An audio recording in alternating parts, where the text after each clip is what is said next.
Greetings, my friend. This is Gilles. I wanted to come to the. I'm going to sing, but my throat is a little disrupted. But I wanted to talk about, essentially, first to speak about those who are who are developing their power to travel in the astral plane. For I've written a book that shows a proven technique to travel beyond the astral into the ethereal in the fifth and sixth and seventh dimension or beyond. But for that, I think it's in my playlist there is it's the introduction of my book. In the fifth chapter I explain this technique and the book will soon be published. It's about but the idea is it's far more powerful when you go and gather in groups. I've done hundreds of initiation. It is very proven and it works. In the future each generation will utilize that to elevate their consciousness, so we want to utilize them. So to work in group with people, similar intentionality, to leave their body behind and to move into a higher dimension together. But if you're doing it alone, you can do it alone. For anybody that's had a dream has been traveling in the astral planes. Anybody that's been daydreaming is traveling in the astral plane. And so when you do it alone, first you have to have the intention to do it, to know that you can do it and that it works. Otherwise, because the idea is to leave your body and to project your consciousness into another realm of reality where you open through your third eye. There is a world that is opening. And you have an experience, an interaction with the light. And so first is you have an intention to do it, to have the intention. And then you want to call on your guides. You want to call on your guides or your angels and then say, please accompany me during this voyage, this journey, so that my experience be all positive and that I may be able to learn things and to bring back some higher light, higher wisdom, and that it has a personal signification for me or something like that. And so also have always the intention to project yourself on the fifth dimension or beyond. Because otherwise you can if you just say I want to travel through the astral planes, you may end up in hell. For hell is on the bottom of the astral plane. It would be a nightmarish situation. So have the intention to always project you higher above the astral planes.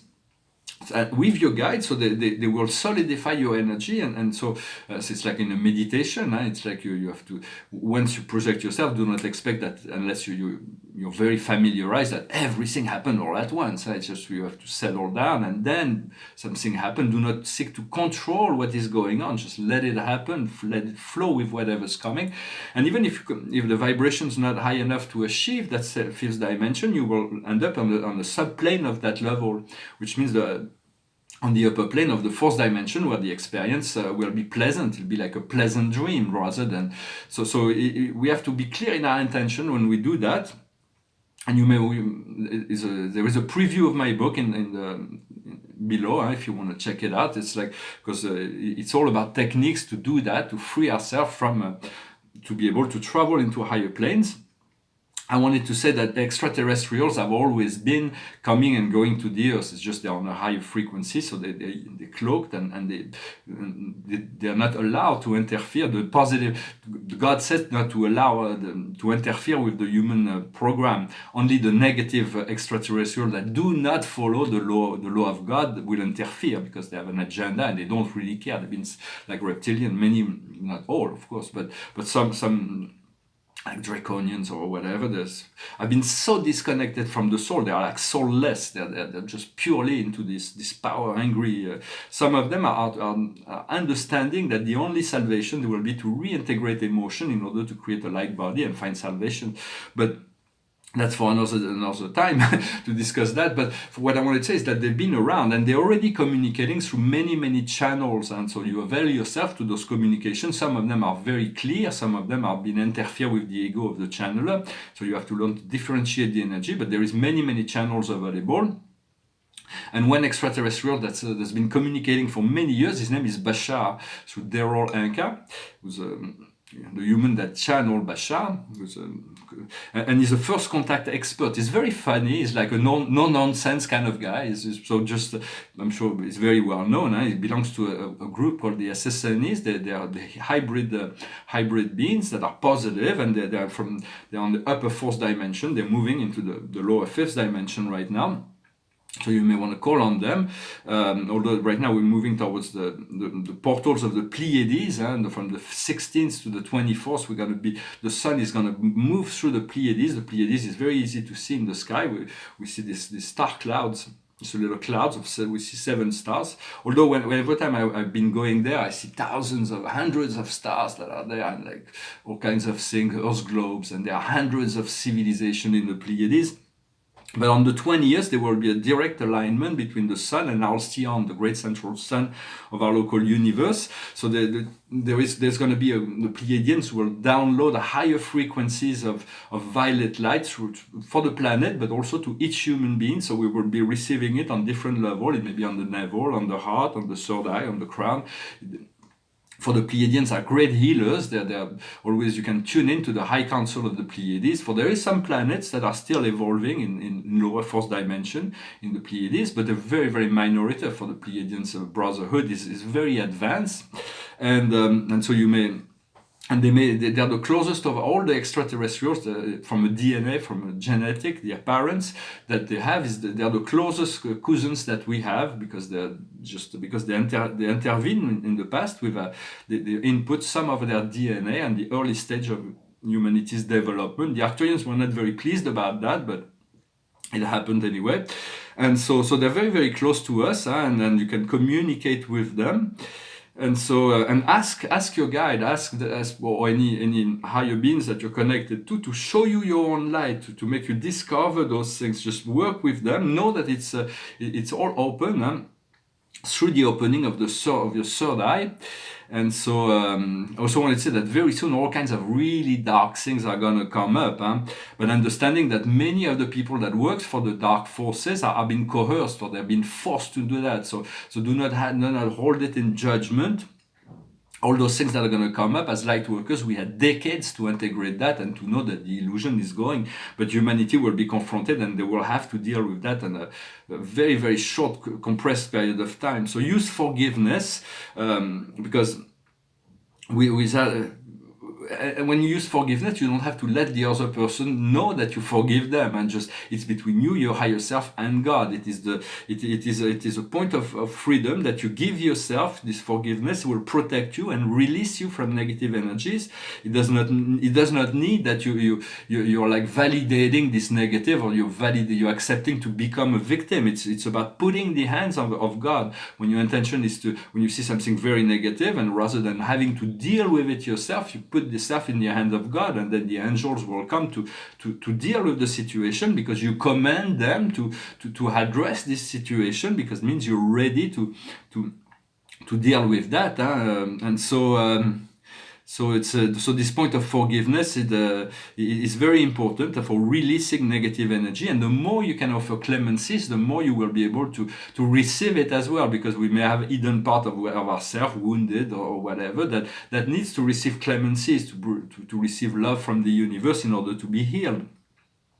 And anybody can be forgiven if they cease and desist, if they repent. It's part of the Catholic, this idea of redemption, the idea that anybody can repent and be reintegrated within the light. That doesn't mean that they're going to have to deal with their karma, but at least they are back on their way towards something that is acceptable. And there are some souls that are beyond redemption, but that's not for us to judge.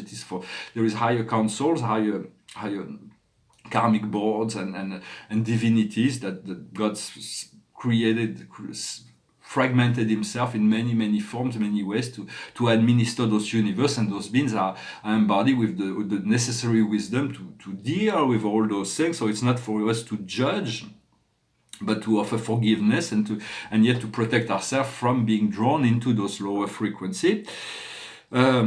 And so, what else did I take? I took some notes. I'm going to pull a few cards.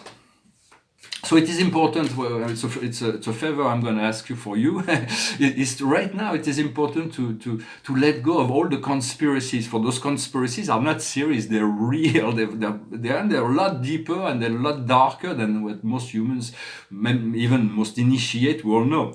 And all of this is going to come up. So it's not for us to, at this point, it's far better to cultivate a world of light, to cultivate to cultivate the vision of a world that is perfect, your own life, what is you see that is perfect. Put more time into the architecture of your life and the architecture of the new world than to be the journalist for what, unless that is your personal mission.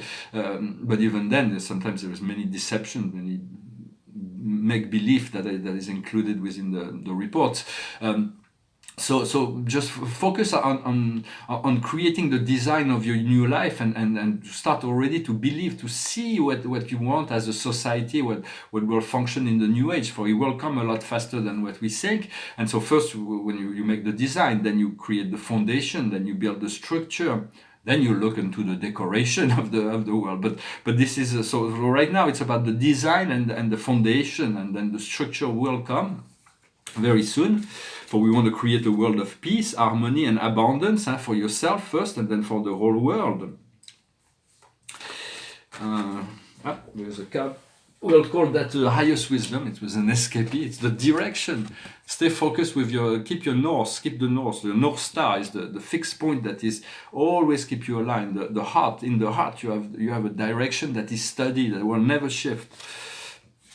What needs to be understood is the transformation. We are transforming into something. So trust, rather than trying to make life bend to our will, it is better to be contemplative and trust that there is a higher natural force that's bringing everything together in your life and in the life of the whole. There is a greater intelligence, natural intelligence. So rather than trying to bend our life to our will, is to accept the natural law to bring the whole situation into this point of harmony. And that is the transformation that we seek. What we need to do is to continue to create, to whatever. When we envision what we want, and then we put positive emotion into it in order to allow the manifestation to happen. And the outcome is empowerment. There is great magic, a lot of higher understanding, a lot of higher powers. Our DNA is opening up, and it's still a mystery. But trust that there is going to be we're going to find this new empowerment, this new level of empowerment that will be coming. So we right now it's still the Wesak energy. We're still having this energy of compassion that the Buddha came to. The Buddha means the enlightened one, the awakened one. So Christ is a Buddha. Mother Mary is a Buddha. Is all part of all the ascended master. They're all Christic beings. The Buddha is a Christ. So it's all about this unification of energy into the ascended light and the ascended realm for all the differentiation.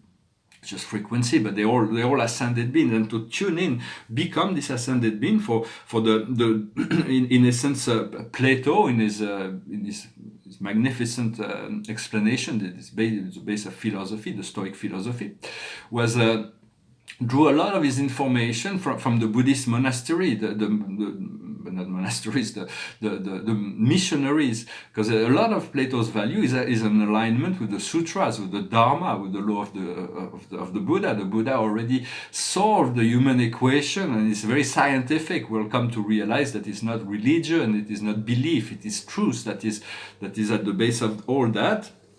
And even Plato's explain Plato's values, what is true, what is good, what is beautiful, is at the base of most Christian beliefs, the higher morals, the respect of life, and then. So it is all connected. We do not want to create those opposition. We can understand that there is differentiation in the spiritual frequency of all those teachers and masters, but they're all working as one, and we can become the right and left hand of God, the Krishna and Vishnu, the destroyer and the creator. For we need to destroy the old in order to create the new in a gentle way, to allow the dissolution of the old and to already prepare the reconstruction of the new, and then come together. Well, I hope this message was interesting for you. I think I covered more or less what I wanted to say today. And so this is a painting. It's a symbol of Chiron. Chiron is the Sagittarius, is the great centaur that possesses eternal knowledge, the only immortal centaur.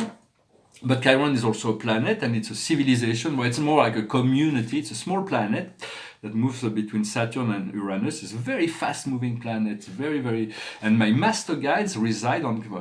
His frequency is aligned with is a teacher there, and as well as my soul and my soul group we all live there. So it's a frequency I seek to to integrate, to tune into. It's a very fast, very spiritual energy.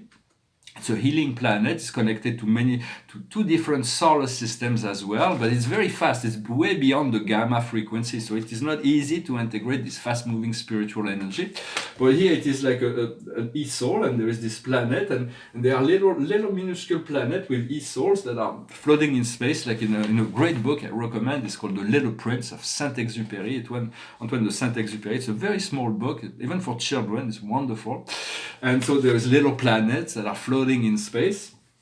We all live on our little planets once we open to the world of dream. And here there is a symbol of a goddess, and the goddess of victory, the beautiful goddess of victory.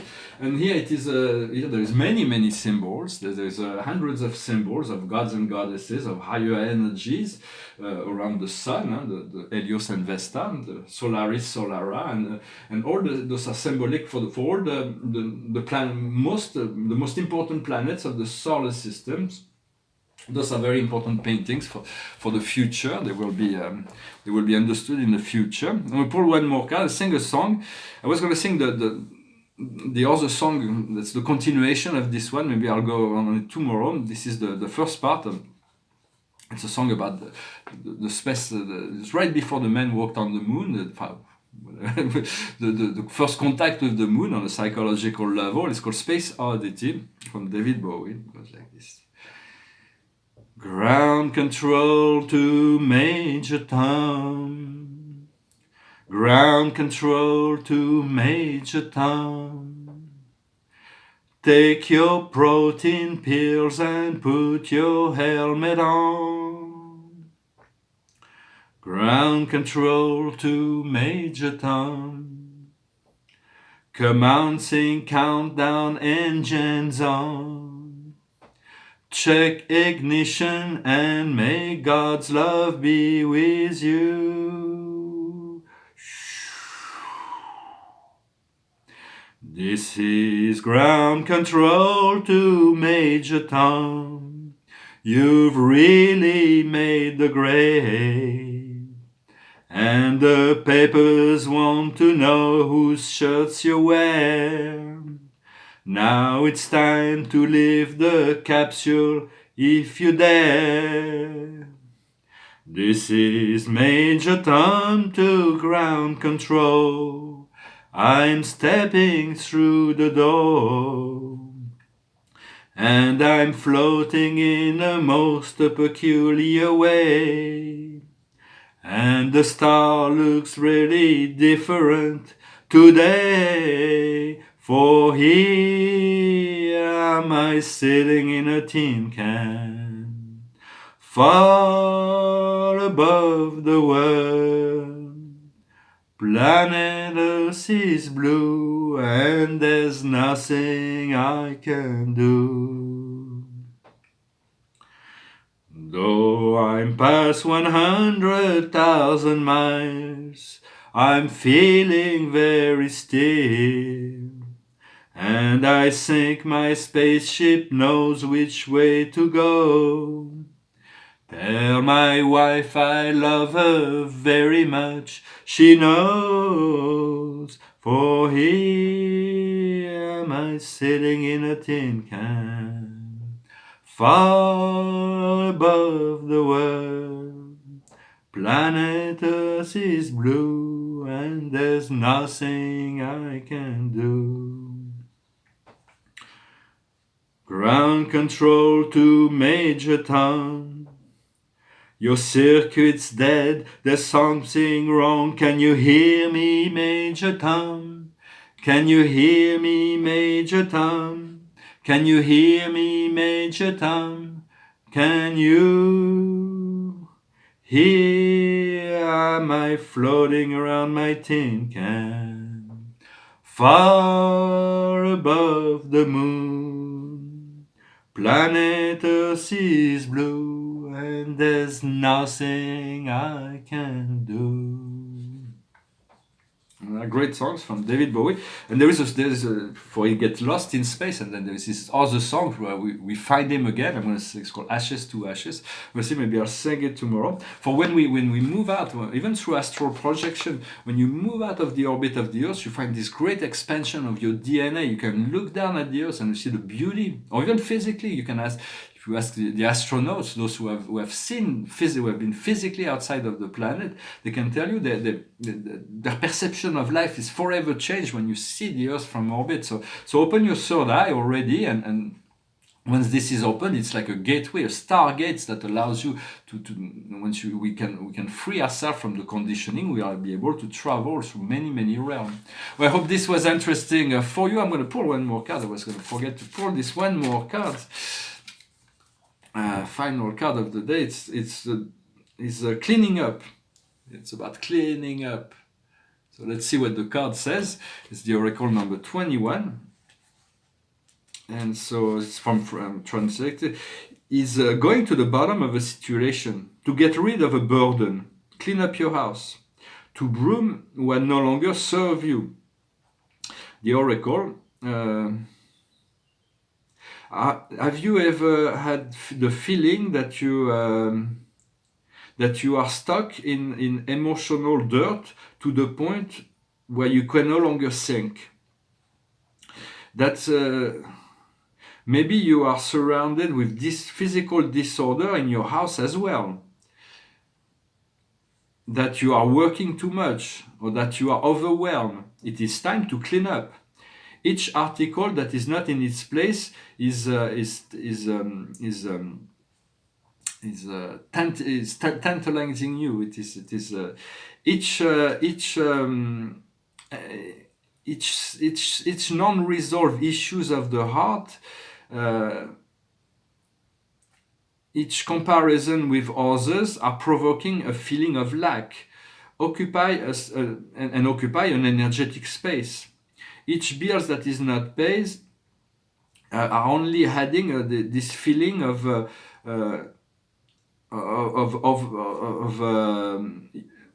useless burden. Time has come for you to free yourself by cleaning up energetically your house, your abode. Do it. Make room for miracles and make room for the miracles that are right in front of your door. So there is this, the energetic cleansing will allow those miracles to come in, for we all have those things that we need to clean up. And so let's hope that this happens. We can do that with grace and ease, and we can open the door and let the miracle into our house. Well, thank you very much. I wish you a wonderful day, and I'll talk to you later. Namaste.